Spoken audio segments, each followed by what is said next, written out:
Hello BCIP. Star Physiotherapy Clinic will complete 8 years in October this year.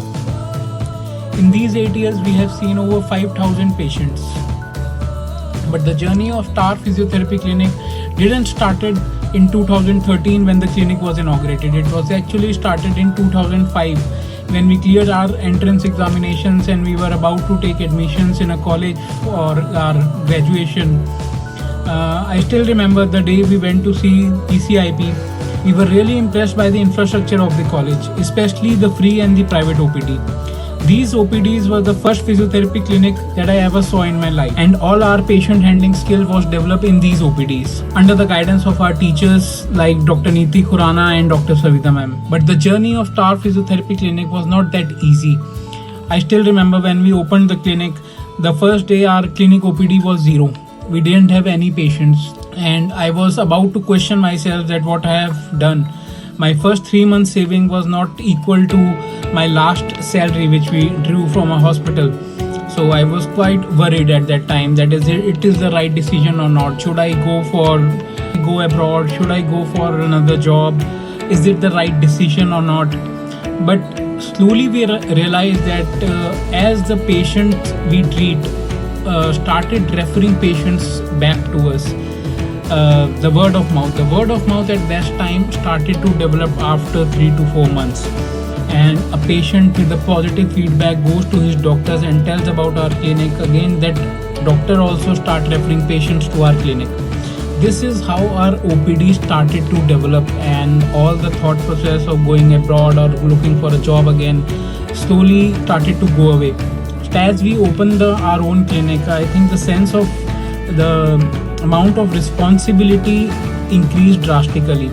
In job, we don't have any issues regarding inside the clinic. We don't have to handle the raw material refills. We don't have to worry much about the management of the clinic.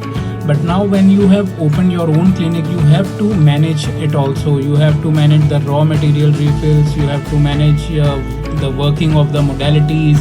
Even you have to upgrade those modalities. When to upgrade, you have to keep all those things in mind, and to manage your staff. So now your responsibilities increase, and it was quite difficult because initially when these responsibilities start to develop, it adds an extra stress because it affects your quality of work also.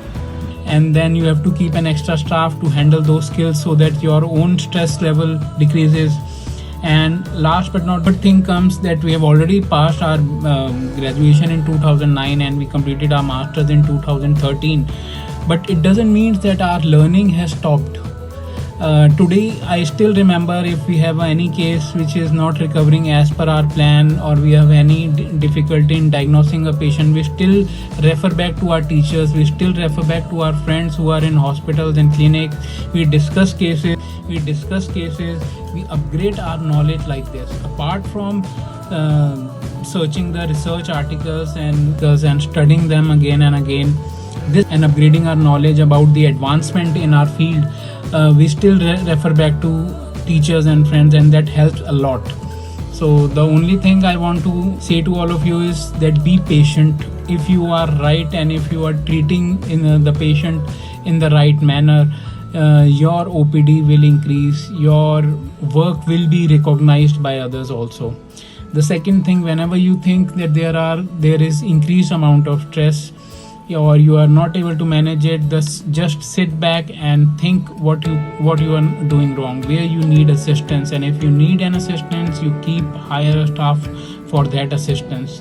And the third thing is upgrade your knowledge by reading the research articles, talking to your teachers, talking to your friends,